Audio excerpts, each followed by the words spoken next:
മുലയൂട്ടലിന്റെ പ്രാധാന്യത്തെക്കുറിച്ച് അമ്മമാരിൽ അവബോധമുണ്ടാക്കുവാനും ശിശുക്കൾക്ക് ലഭിക്കേണ്ട പരിചരണങ്ങൾ സമയാസമയം നൽകുന്നതിനെക്കുറിച്ചും ഓർമ്മിപ്പിക്കാനുമാണ് മുലയൂട്ടൽ വാരാചരണം നടത്തപ്പെടുന്നത്. ഇന്നത്തെ ഈ കാലത്ത് പലപ്പോഴും പല അമ്മമാരുടെയും പ്രശ്നമാണ് ജോലിക്ക് പോകുമ്പോൾ ബ്രസ്റ്റ് ഫീഡിംഗ് ചെയ്യാൻ കഴിയുന്നില്ല എന്നത്. ഇതിനെ ആസ്പദമാക്കി മുലയൂട്ടലിന്റെ പ്രാധാന്യത്തെ വിളിച്ചോടുന്നതിനുമായി ഇതാ ഞങ്ങൾ MUM ഹോസ്പിറ്റൽ നിങ്ങൾക്ക് മുൻപിൽ അവതരിപ്പിക്കുന്നു ഒരു കൊച്ചു നാടകം.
ഇത് കേണൽ ശേഖരൻപിള്ളയുടെ വീട്. ഇവിടെ ഒരു ആഘോഷം കഴിഞ്ഞിരിക്കുകയാണ്. അദ്ദേഹത്തിന്റെ മകന്റെ വിവാഹമായിരുന്നു. അതിനുശേഷം അവരിപ്പോൾ ഒരു കുഞ്ഞതിഥിക്ക് വേണ്ടി കാത്തിരിക്കുകയാണ്. ആ വിശേഷങ്ങളിലേക്ക് നമുക്ക് കടന്നു ചെല്ലാം.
നിന്റെ ഭാര്യ ഗർഭിണിയാണല്ലോ, നിങ്ങളുടെ തീരുമാനം എന്താ? അവൾ പ്രസവം കഴിഞ്ഞ് ജോലിക്ക് പോകുന്നതിനെ പറ്റി?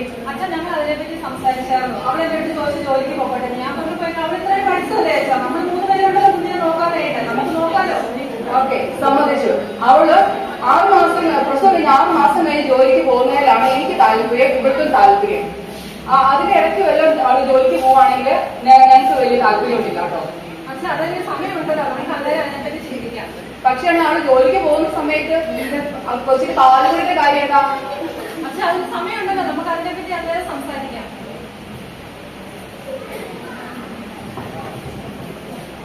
ശേഷം MUM ഹോസ്പിറ്റലിൽ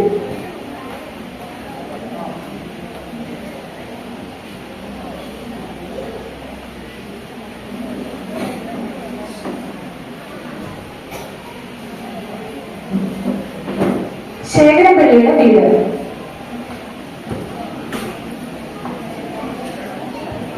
അച്ഛാ അവർക്ക് വേദന തുടങ്ങിയെന്ന് നമുക്ക് അവളെ ഹോസ്പിറ്റലിൽ കൊണ്ടുപോയാലോ? എടിയെ, അവൾക്ക് വേദന തുടങ്ങിയെന്ന് പറഞ്ഞേ, തേനും വായ്പൊക്കെ എടുത്തോട്ടോ. ശേഷം MUM ഹോസ്പിറ്റലിൽ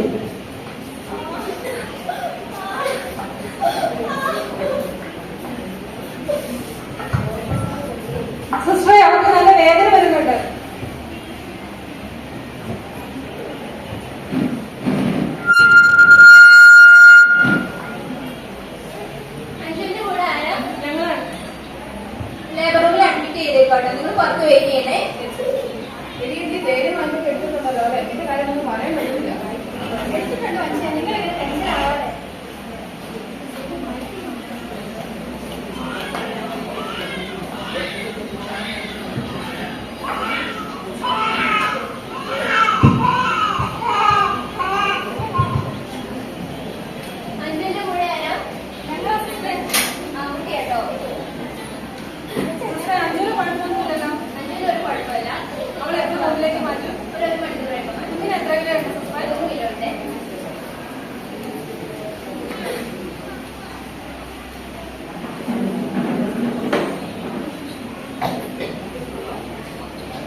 വാങ്ങട്ടെ. നല്ലോണം വാങ്ങിക്കാൻ ഓരോ കുറവാണ്. മോളെ കുട്ടിയുടെ വായൊന്ന് വിളിച്ചേ, നമുക്ക് ഇച്ചിരി തേന് വാങ്ങി കൊടുക്കാം. അമ്മച്ചി എന്തേ കാണിക്കുന്നേ? മോളെ തേന് വാങ്ങി കൊടുക്കുക. 6 മാസം വരെ കുട്ടിക്ക് മുലപ്പാലല്ലാണ്ട് വേറെ ഒന്നും കൊടുക്കരുത്. അങ്ങനെ പറഞ്ഞാൽ എങ്ങനെയാ? ഞങ്ങളുടെ കൊച്ചുങ്ങൾക്കൊക്കെ ഇത് കൊടുത്തല്ലേ വളർത്തിയത്. അത് അന്നത്തെ കാലത്ത് അറിവില്ല കൊണ്ട് കൊടുക്കുന്നതല്ലേ. ഇത് കൊടുക്കാതിരുന്നാൽ കുഴപ്പമൊന്നുമില്ലായിരിക്കും അല്ലേ? ഒരു കുഴപ്പമുണ്ടാവില്ല. ശരി, മോള് പറഞ്ഞുകൊണ്ട് മാത്രം ഞാൻ കൊടുക്കുന്നില്ല കേട്ടോ.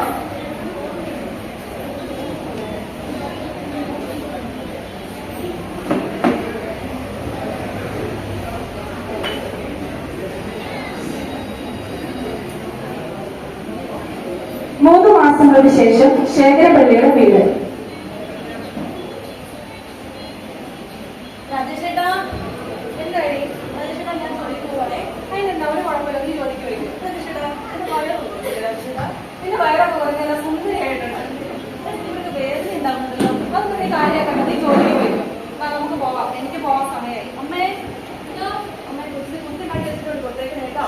ശരി മോളെ, കേട്ടോ.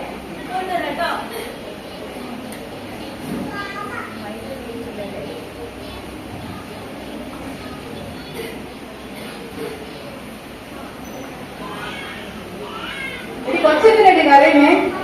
അവള് പോയപ്പോ തൊട്ട് കരയാൻ തുടങ്ങിയതാ. കൊച്ചിനെ ഈ പാല് സമയത്തിന് കൊടുത്തായിരുന്നോ? ആൾക്ക് വേറെ വെച്ച് കൊടുത്തു തന്നെ, പിന്നെ കരച്ചിൽ നിർത്തുന്നില്ല. അപ്പോഴേ ഞാൻ പറഞ്ഞ കൊച്ചിനെ പാലുകൂടി നിർത്തല്ലെന്ന്. അനുഭവിച്ച നമുക്ക് അവനെ വിളിച്ച് ഹോസ്പിറ്റലിൽ കൊണ്ടുപോയാലോ കൊച്ചിനെ? നീ വിളിച്ചോ? ഞാനൊരു ഇടപെടൽ ഞാൻ നേരത്തെ പറഞ്ഞിട്ടുള്ളതാ. ഹലോ, അവളെ കൊച്ചു കുഞ്ഞോ ഭയങ്കര കരച്ചിലായി. നമുക്ക് കൊച്ചിനെ കൊണ്ടൊന്ന് ഹോസ്പിറ്റലിൽ പോയാലോ? നീ ഒന്ന് വേഗം വന്നേ.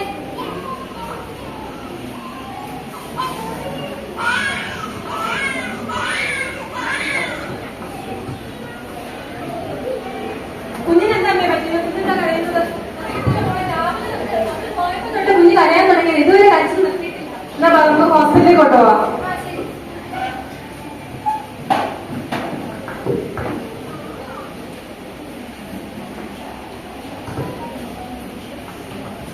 ഹോസ്പിറ്റലിൽ പോയപ്പോഴേ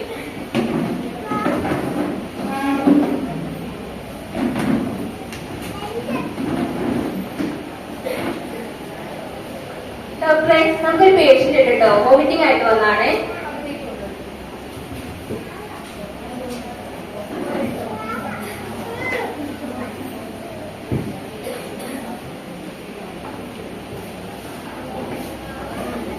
എന്താ കുട്ടിക്ക് എന്ത് പറ്റി?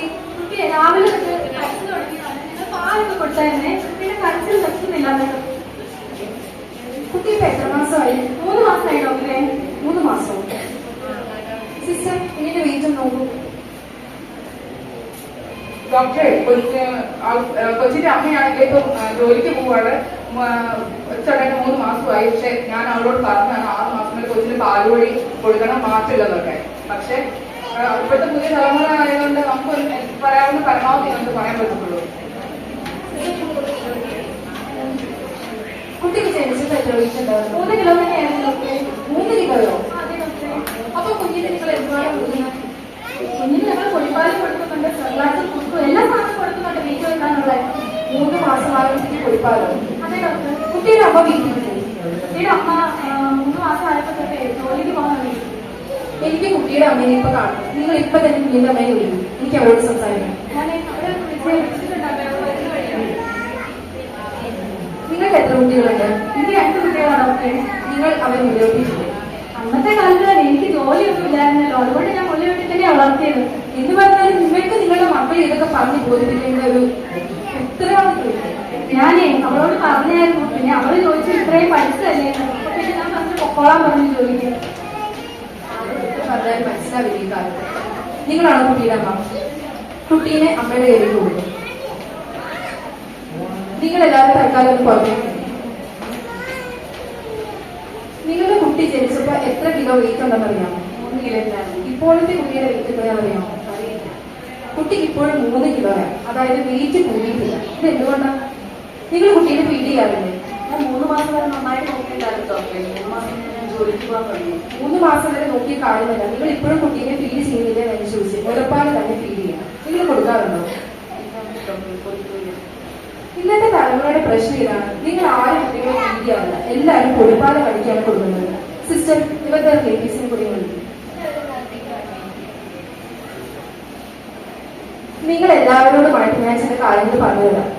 ജനിച്ച് 6 മാസം വരെ കുഞ്ഞിന് മുലപ്പാൽ മാത്രമേ കൊടുക്കാവൂ എന്നാണ്. അതായത് കുഞ്ഞിന് വേണ്ട എല്ലാ പോഷകങ്ങളും ആന്റിബോഡീസ് ഇതെല്ലാം ലഭിക്കുന്നത് അമ്മയുടെ മുലപ്പാലിൽ നിന്നാണ്. പ്രത്യേകിച്ച് പ്രസവശേഷം ആദ്യമായി അമ്മയുടെ മുലയിൽ നിന്ന് വരുന്ന കൊളസ്ട്രം എന്ന കട്ടിയുള്ള മഞ്ഞ നിറത്തിലുള്ള പാൽ, ഇതിൽ നിന്നാണ് കുഞ്ഞിന് വേണ്ട ആന്റിബോഡീസ് എല്ലാം ലഭിക്കുന്നത്. ഇതിൽ നിന്നാണ് കുഞ്ഞിന് എല്ലാ രോഗങ്ങളെയും പ്രതിരോധിക്കാനുള്ള ശേഷി. പ്രത്യേകിച്ച് പലതരം ക്യാൻസറുകൾ, അതുപോലെ വയറിലുണ്ടാകുന്ന അസ്വസ്ഥതകൾ, ഛർദി, ഇതൊക്കെ പ്രതിരോധിക്കണമെങ്കിൽ കുഞ്ഞിന്റെ മുലപ്പാൽ തന്നെ കൊടുക്കണം. പിന്നെ നമ്മൾ ശ്രദ്ധിക്കേണ്ട കാര്യം, നിങ്ങൾ കുഞ്ഞിനെ മുലയൂട്ടിയില്ലെങ്കിൽ നിങ്ങളും കുഞ്ഞും തമ്മിലുള്ള ബന്ധം എങ്ങനെയാണ് ഉറപ്പാവുക? മുലയൂട്ടൽ വഴി അമ്മയും കുഞ്ഞും തമ്മിലുള്ള ബന്ധം ഉറപ്പാവുകയാണ് ചെയ്യുന്നത്. അതുകൊണ്ട് നിങ്ങൾ കുഞ്ഞിനെ മുലയൂട്ടണം. പിന്നെ ശ്രദ്ധിക്കേണ്ട കാര്യം എന്ന് വെച്ചാൽ, നിങ്ങൾക്ക് പ്രസവശേഷം ഭാരം കുറഞ്ഞോ അതോ നിങ്ങളുടെ വയറ് കുറഞ്ഞോ? ഇപ്പോഴും അങ്ങനെ തന്നെയുണ്ട്. പിന്നെ നിങ്ങൾക്ക് ചങ്കിന്റെ ഭാഗത്ത് അല്ലെങ്കിൽ ബ്രസ്റ്റിന്റെ മുകളിലായിട്ട് വേദനകൾ അനുഭവപ്പെടാറുണ്ടോ? ഉണ്ടാവാറുണ്ട്. ഇത് എന്തുകൊണ്ടാണെന്ന് അറിയാമോ? അറിയില്ല. നിങ്ങൾ കുട്ടീനെ ഫീഡ് ചെയ്യാത്തത് കൊണ്ടാണ്. ഒരമ്മ കുഞ്ഞിനെ ഫീഡ് ചെയ്യുമ്പോൾ ചില ഹോർമോണുകൾ ശരീരത്തിൽ ഉത്പാദിക്കപ്പെടുന്നുണ്ട്. ഈ ഹോർമോണുകൾ വഴിയാണ് അമ്മയുടെ യൂട്രസ് ചുരുങ്ങി ആദ്യത്തെ അതേ രൂപത്തിൽ എത്തുന്നത്. അതുപോലെ തന്നെ അമ്മയുടെ വയറ് കുറയുന്നതും ശരീരഭാരം കുറയുന്നതും എല്ലാം മുടിയൂട്ടുന്നത് വഴിയാണ്. മനസ്സിലായോ? നിങ്ങളിപ്പോ മുടിയൂട്ടിയില്ലെങ്കിൽ നിങ്ങൾ പാല് കൊടുക്കാതെ പാൽ അവിടെ കെട്ടിക്കിടക്കും. അതുകൊണ്ടാണ് നിങ്ങൾക്ക് ഈ ബ്രസ്റ്റിന്റെ വേദനയൊക്കെ അനുഭവപ്പെടുന്നത്. നിങ്ങൾ മുടിയൂട്ടിയില്ലെങ്കിൽ അല്ലെങ്കിൽ പാല് കളഞ്ഞില്ലെങ്കിൽ നിങ്ങൾക്ക് മാസ്റ്റൈറ്റിസ് പോലെയുള്ള പലവിധ രോഗങ്ങൾ പിടിപെടാം. പല കാര്യങ്ങളൊക്കെ മനസ്സിലായോ? നിങ്ങൾക്ക് മനസ്സിലായെന്ന് വിചാരിക്കുന്നു. നിങ്ങൾ പേടിക്കേണ്ട കാര്യമൊന്നുമില്ല. നിങ്ങൾക്ക് ഇനിയും കുഞ്ഞിനെ പരിപാലിക്കാം. ഇനി തൽക്കാലം നിങ്ങളുടെ കുഞ്ഞിന്റെ അസുഖത്തിനുള്ള മരുന്ന് ഞാനിപ്പോ തരുന്നുണ്ട്. പക്ഷെ ഇന്ന് മുതൽ നിങ്ങൾ ബ്രസ്റ്റ് ഫീഡ് ചെയ്യുക. പിന്നെ ജോലി, നിങ്ങൾക്ക് എന്തായാലും ജോലിക്ക് പോയേ പറ്റുള്ളൂ. ഇപ്പോഴത്തെ കാലത്ത് ജോലി ഇല്ലാണ്ട് പറ്റില്ല.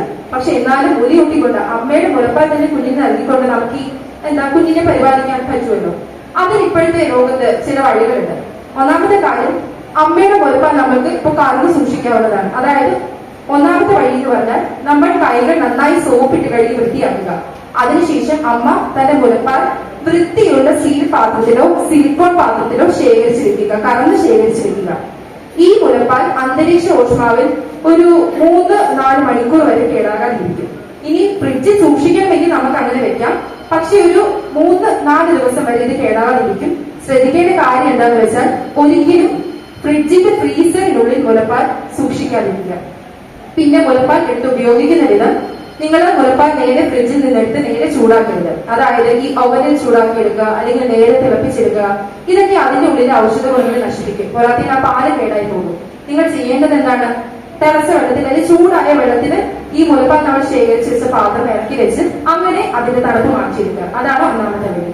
പിന്നെ നമുക്ക് വേറൊരു വഴി, ഇപ്പോഴത്തെ ടെക്നോളജിയുടെ അഡ്വാൻസ്മെന്റ് വഴി പലവിധ കണ്ടുപിടുത്തങ്ങളുണ്ട്. അതായത് ബ്രസ്റ്റ് പമ്പിനെ കുറിച്ച് നിങ്ങൾ കേട്ടിട്ടുണ്ടോ? ബ്രസ്റ്റ് പമ്പ് ഇപ്പോൾ എല്ലാവരും തന്നെ ഉപയോഗിച്ച് തുടങ്ങിയിട്ടുണ്ട്. ഈ കറണ്ട് ഉപയോഗിക്കുന്നതിന് പകരം നമ്മൾ ഈ ബ്രസ്റ്റ് പമ്പ് വഴി നമ്മുടെ മുലപ്പാൽ ശേഖരിച്ച് വെച്ച് നേരത്തെ ഞാൻ പറഞ്ഞ പോലെ തന്നെ ഫ്രിഡ്ജിലോ അല്ലെങ്കിൽ നമുക്ക് പുറത്തോ സൂക്ഷിക്കാം. പക്ഷെ അതിനനുസരിച്ച് ഉപയോഗിക്കണമെന്ന് മാത്രം. ഇപ്പൊ ജോലിക്ക് പോയിക്കൊണ്ട് നിങ്ങൾക്ക് നിങ്ങളുടെ കുഞ്ഞിന്റെ മുലപ്പാൽ നൽകണമെന്ന് മനസ്സിലായില്ലേ? ഇനിയാണ് നിങ്ങൾ കെയർ ചെയ്യേണ്ടത്. നിങ്ങളുടെ കുട്ടിക്ക് വരുന്ന എല്ലാ പ്രശ്നങ്ങളും മാറും, എല്ലാ ആരോഗ്യ പ്രശ്നങ്ങളും മാറും. നല്ല ആരോഗ്യമുള്ള തലമുറയെ നമുക്ക് വാർത്തെടുക്കണ്ടേ? അപ്പൊ മുലയോട്ട് നിങ്ങളുടെ ജോലിയോടൊപ്പം നിങ്ങളുടെ കുടുംബ ജീവിതത്തോടൊപ്പം കൊണ്ടുപോകാൻ ശ്രമിക്കുക. പിന്നെ കുഞ്ഞിനെ ശ്രദ്ധിക്കുക എന്നത് അമ്മയുടെ മാത്രം ഉത്തരവാദിത്തമല്ല. അതിൽ അച്ഛനും അമ്മയ്ക്കും ഏറ്റവും കൂടുതൽ ഭർത്താവിനും പങ്കുണ്ട്. എപ്പോഴും നിങ്ങൾ കുട്ടിയുടെ കൂടെ ആയിരിക്കണം. അതായത് ഈ അമ്മയെ കുഞ്ഞിനെ പരിപാലിക്കാനായി ഒപ്പം നിന്ന് സഹായിച്ചു കൊടുക്കുക. എല്ലാവരും പൊടിപ്പാലൊക്കെ അവിടെ നിൽക്കട്ടെ, അമ്മയ്ക്ക് പാലുള്ളിടത്തോളം കാലം അത് കൊടുക്കുക. കുഞ്ഞിനെ ശ്രദ്ധിക്കുക. മനസ്സിലായോ? ആവശ്യത്തിനുള്ള മരുന്നൊക്കെ എഴുതുന്നത് ഇന്ന് മുതൽ പരിചരണം ആരംഭിക്കുക. മുലയൂട്ട് നടത്തുക. Thank U.